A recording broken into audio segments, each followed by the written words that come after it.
A question for you.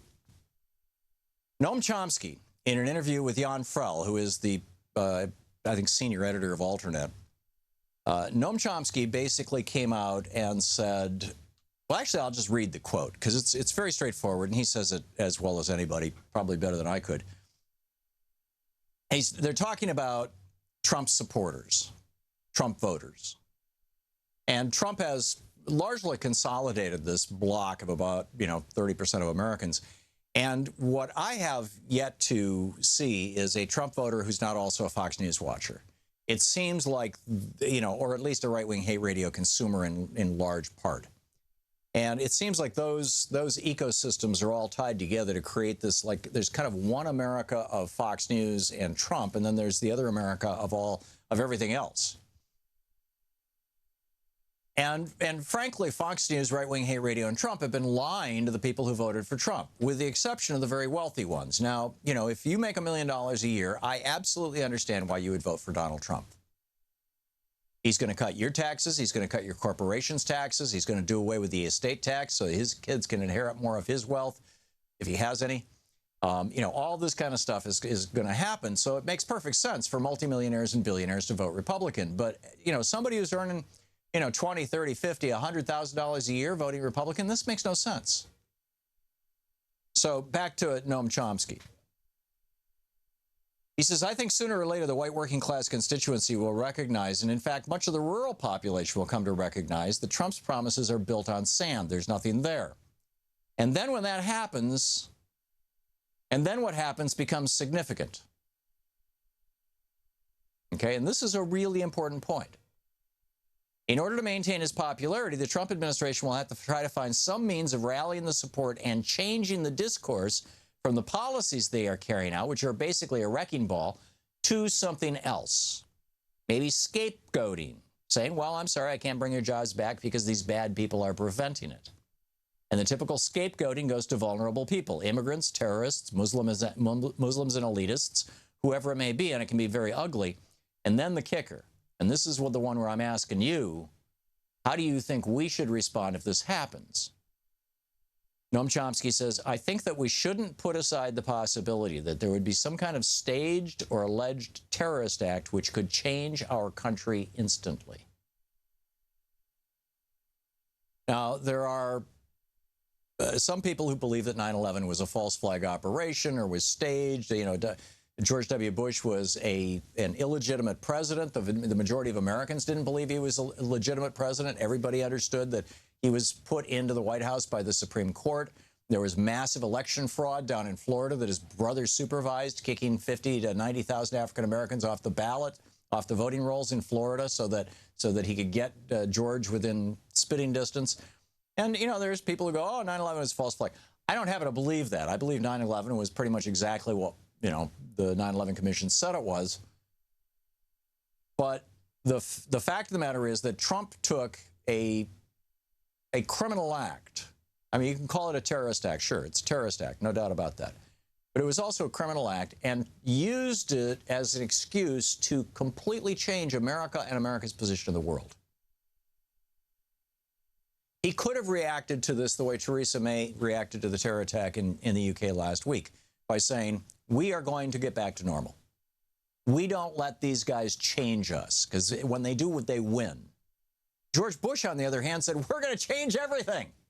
Right? We're going to start spying on people. We're going to start torturing people. We're going to start shipping people to third world black sites where they'll be tortured, in many cases, to death. We're going to bomb the crap out of innocent people all over the world. And we're going to lock down political dialogue in the United States. So if Trump gets his back to the wall, and it looks every day like it's getting closer, do you expect that he will either A, engage in some kind of false flag operation? Now, I realize that's kind of Alex Jones territory. I'm very skeptical that such a thing even could happen. There's too many people in the chain, right? But B, that he could do exactly what George W. Bush did, which is take some terrorist attack, and it need not be the size of 9/11. One airplane going down, or, one guy shooting up 10, 20 people in God forbid, Manhattan, or even worse, out in front of Trump Tower or something like that.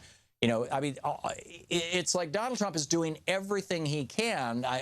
Just as an outside observer, it almost looks like he's doing everything he can to anger and provoke groups that are more likely to have unstable people in their population simply because they are marginalized groups and they tend to be very poor groups, whether it's immigrants or whether it's Muslims, particularly refugees who are here in the United States. So how do we deal with a Reichstag fire?